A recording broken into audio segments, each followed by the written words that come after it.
Hello everyone. आज हम इस वीडियो में अपना HPSC PGT फिज़िक्स के इम्पोर्टेंट क्वेश्चन जो हैं सब्जेक्टिव पेपर के लिए उसका क्वेश्चन नंबर 6 कर रहे हैं। क्वेश्चन नंबर 6 क्या है?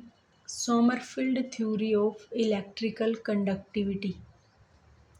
कि सोमरफील्ड ने इलेक्ट्रिकल कंडक्टिविटी के लिए कौन सी थ्योरी दी थी, या फिर ये क्वेश्चन किस तरीके से आ सकता है, क्वांटम फ्री इलेक्ट्रॉन थ्योरी और free electron gas in one dimension. 3 type का क्वेश्चन है ये। या तो डायरेक्टली पूछा जाएगा कि Sommerfeld theory of electrical conductivity, या फिर क्वांटम फ्री इलेक्ट्रॉन थ्योरी, या free electron gas in one dimension. Start करते हैं। To overcome the drawbacks of classical free electron theory, Sommerfeld proposed the quantum free electron theory in 1928. He treated electron as quantum particle. कुछ classically free electron के बारे में जो limitation थी उसको quantum mechanically solve किया गया। सोमरफील्ड ने बोला कि इलेक्ट्रॉन को एक क्वांटम पार्टिकल की तरह ट्रीट करते हैं। क्या बोला सोमरफील्ड ने? He retain the vital feature of classical free electron theory and include the Pauli exclusion principle and Fermi Dirac statistics. काफ़ी सारे फीचर तो उसने क्लासिकल फ्री इलेक्ट्रॉन के रखे and include the Pauli exclusion principle and Fermi Dirac statistics.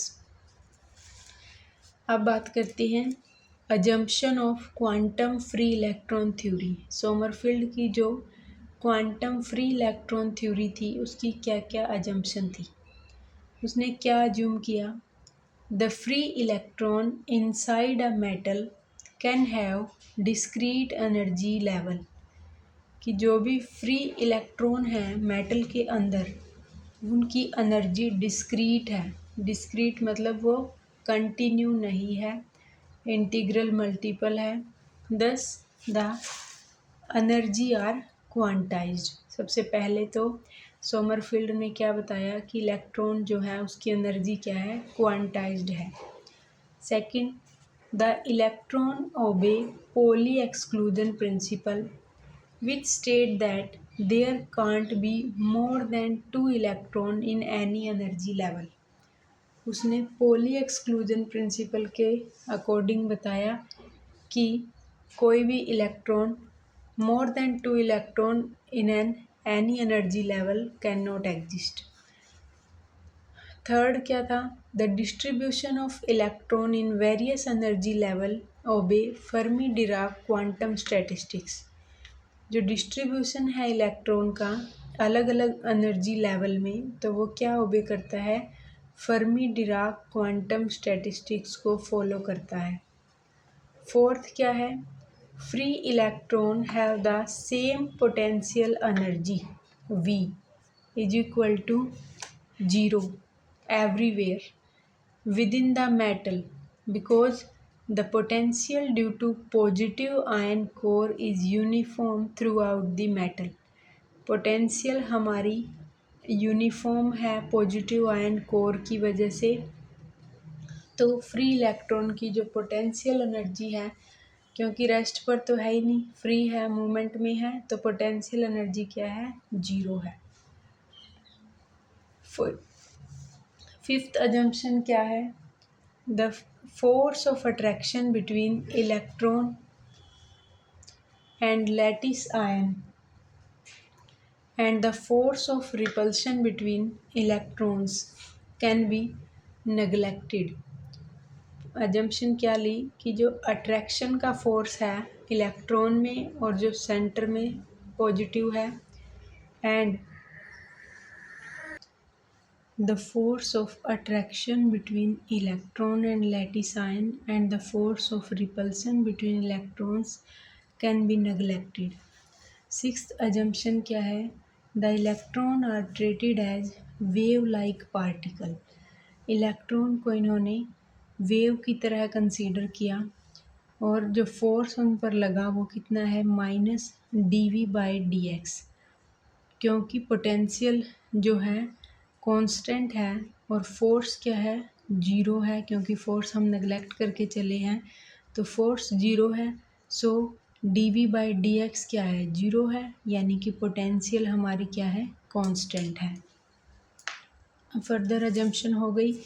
उसके बाद इसको हमने क्या लेके चले हैं इलेक्ट्रॉन को as a wave like particle, और किस में एक वन डायमेंशन पोटेंशियल बॉक्स के अंदर। तो ये हमारा एक पोटेंशियल बॉक्स है x equal to 0, x equal to l। Total length कितनी है l है। यहाँ पोटेंशियल इनफाइनाइट है, यहाँ भी क्या है इनफाइनाइट है, और इस बॉक्स के अंदर पोटेंशियल कितनी है 0 है, और इलेक्ट्रॉन हमारा क्या है इस बॉक्स में एग्जिस्ट करता है। Consider electron of mass m confined in one dimension box of length l along x-axis. The potential energy function v of x for moving electron is given by। तो potential function को कैसे लिखेंगे, यहाँ पर potential zero है जब तक वो जीरो और एल के बीच में था, आउटसाइड में पोटेंशियल इनफाइनाइट है। v of x equal to 0 for x lie between 0 to l and infinite for x less than 0 and x greater than l। One dimension Schrodinger wave equation is given by। जो one dimension equation है वो कैसे है d2 psi by dx square plus 2m by h cut square e minus v of psi equal to 0 for x lie between 0 to l। Potential हम क्या लेके चले हैं जीरो, यहाँ पोटेंशियल को जीरो पुट कर देंगे। So equation 1 become d2 psi by dx square plus 2m e by h cut square psi equal to 0। d2 psi by dx square where ये जो वैल्यू है 2m e by h cut square, ये क्या है k square हमने मान लिया इसको, तो plus k square psi is equal to 0। अगर k स्क्वेयर की value 2m e by h cut square है तो k की वैल्यू कितनी होगी √2m e by h cut square, और k की value √2m e by h cut. The general solution निकालते हैं इस इक्वेशन का, psi of x is equal to a sine के x plus b cos k x, और a और b हमारे क्या है आर्बिट्रेरी कांस्टेंट हैं। At x equal to 0 psi भी क्या हो जाएगा 0, पुट करते हैं b की वैल्यू हमारी क्या हो जाएगी 0 हो जाएगी। साई ऑफ x यानी क्या आ गया फिर a साइन के एक्स। अब at x is equal to l psi of x की वैल्यू क्या आ जाएगी 0। इसको सोल्व करके एनर्जी की जो वैल्यू निकली वो कितनी है n square pi square h cut square by 2m l square. Energy की वैल्यू हमारे पास आ गई n square pi square h cut square by 2m l square. यहाँ से पता चलेगा कि उसकी एनर्जी कितनी होती है डिस्क्रीट होती है, क्वांटाइज होती है। एनर्जी आइगन वैल्यू के लिए n को 1 पुट करते हैं तो E1 की वैल्यू कितनी आई pi square h cut square by 2m l square. n को 2 पुट किया तो E2 की वैल्यू कितनी आई 4 टाइम ऑफ E1। n को 3 पुट किया तो वैल्यू आई 9 time of E1 and so on. Thus energy of electron inside metal are quantize. कभी E1 है, कभी 4 E1, कभी 9 E1, तो एनर्जी जो है वो क्या है क्वांटाइज्ड है, वो डिस्क्रीट नहीं है, सॉरी वो कंटिन्यू नहीं है। अब हम देखते हैं साई ऑफ x क्या था a साइन के X. Value of a can be obtained by using normalization condition as follow. Normalization condition लगाई a स्क्वेयर साई स्क्वेयर कर लेते हैं a square 0 to l sine square K X D X is equal to 0। a square sine square K X D X को solve करके क्या आया हमारा L/2 is equal to 0। ए की वैल्यू क्या है हमारी √2/L। ए की वैल्यू हमारे पास आ गई √2/L। सो इस ए की जगह हम पुट कर सकते हैं psi of x is equal to √2/L sine के एक्स। वेव फंक्शन भी आ गया, एनर्जी भी पता चल गई। अब इसको थोड़ा डायग्राम में बना लेते हैं कि हमारे पास n इक्वल टू 1 था, तो हमारे पास जो वैल्यू है n² π² h²/2m L² जो है उसमें एनर्जी जब n की वैल्यू 1 है तो वेव फंक्शन क्या है psi one of x is equal to √2/L sine K की जगह वैल्यू पुट करेंगे, के का रिलेशन पीछे देखा था हमने, तो √2/L साइन πx/L। के क्या है n π/L है।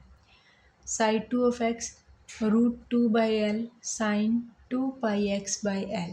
साई3 of x √2/L sine 3πx/L so on. Energy first की E1 है, E2 की 4 टाइम है, E3 की 9 टाइम है, E4 की 16 टाइम है। हमने बना लिया N1।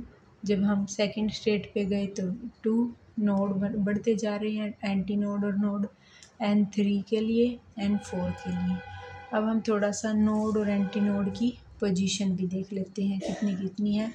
इसमें देखो 1 और यहाँ पर नोड है, यहाँ देखो नोड, ये नोड, ये नोड, ये एंटी नोड, ये एंटी नोड, यहाँ node node node node, anti node anti node anti node, ऐसे आगे है। Within the box sine psi n of x equal to 0 point are called node. जहाँ पर wave function 0 हो जाता है उसको हम क्या बोलते हैं नोड बोलते हैं। और उसके लिए वेव फंक्शन 0 यानी कि √2/L साइन n πx/L क्या है 0 है। या तो ये 0 या फिर ये 0। अगर ये 0 है तो x की वैल्यू उस टाइम कितनी होगी mL/n, और m क्या होगा ये पुट करते जाएंगे, या तो m 0 1 L/n 2 L/n up to n L/n। m क्या है 0 1 2 3 so on. Anti node and position of anti node कब है जब वेव फंक्शन हमारा मैक्सिमम है। ये मैक्सिमम कब होगा जब हमारे x की वैल्यू कितनी होगी 2m + 1 L/2n। तो x पुट करेंगे, अगर m को हमने 0 पुट किया तो L/2n 1, तो 3L/2n up to so on. Value of n के हिसाब से नोड और एंटी नोड को देखेंगे। n अगर 1 है तो पोजीशन ऑफ नोड क्या क्या है 0L, anti node L/2। n अगर 2 है तो नोड 0 L/2 L, और इसके कोरस्पॉन्डिंग हमने देखा है ये कि ये नोड है और ये एंटी नोड की पोजीशन है। तो ये था हमारा कंप्लीट क्वेश्चन जो कि क्या था सोमरफेल्ड फ्री इलेक्ट्रॉन थ्योरी। इसी के साथ छोटा सा क्वेश्चन है नेक्स्ट कि विडमैन फ्रेंज लॉ क्या होता है, इसी क्वेश्चन में कंप्लीट कर लेंगे। Wiedemann Franz law it state that for metal the ratio of thermal conductivity to electrical conductivity, thermal conductivity और इलेक्ट्रिकल कंडक्टिविटी की ratio is directly proportional to the absolute temperature. वो किसके डायरेक्टली प्रोपोर्शनल है absolute temperature के। This ratio is a constant for all metal. ये ratio k और sigma की हर temperature पर कांस्टेंट होती है at a given temperature for all metal. तो K/सिग्मा is proportional to T। Proportionality को हटा के कांस्टेंट लगाया, K/सिग्मा is equal to LT। L हमारा क्या है लोरेंज नंबर। अब हम देखते हैं derivation of Wiedemann Franz law. कैसे डिराइव किया इन्होंने। We know electrical conductivity of a metal is given by, जब हम सिग्मा निकालते हैं इलेक्ट्रिकल कंडक्टिविटी में तो उसकी वैल्यू क्या होती है, Ne² tau by m, equation number 1। और जो थर्मल कंडक्टिविटी है मेटल की वो क्या होती है, 1/2 mv² के इंटू में टाउ, के बोल्ट्जमैन कांस्टेंट है, टाउ रिलैक्सेशन, डिवाइड किया के बाई सिग्मा को तो 1/2 mv² के tau by Ne² tau by m, तो 1/2 mv² के डिवाइड बाई, ये जितना कैंसिल हो सकता था टाउ से टाउ कैंसिल हो गया, डिवाइड में क्या बच गया, E² बच गया। अब है ये जो कांस्टेंट है के बी टी 1/2 mv² और के बाई E² बचा।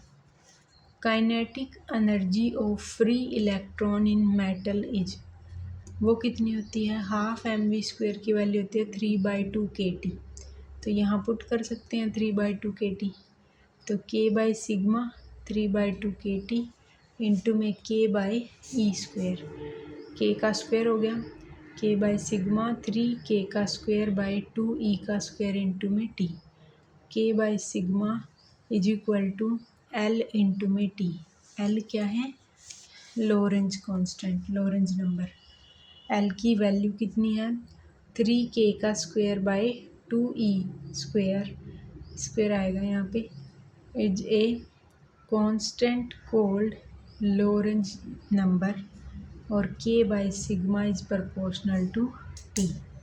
तो ये हमारा क्या था, Wiedemann Franz law. Next video में हम अपना नेक्स्ट इम्पोर्टेंट क्वेश्चन करेंगे।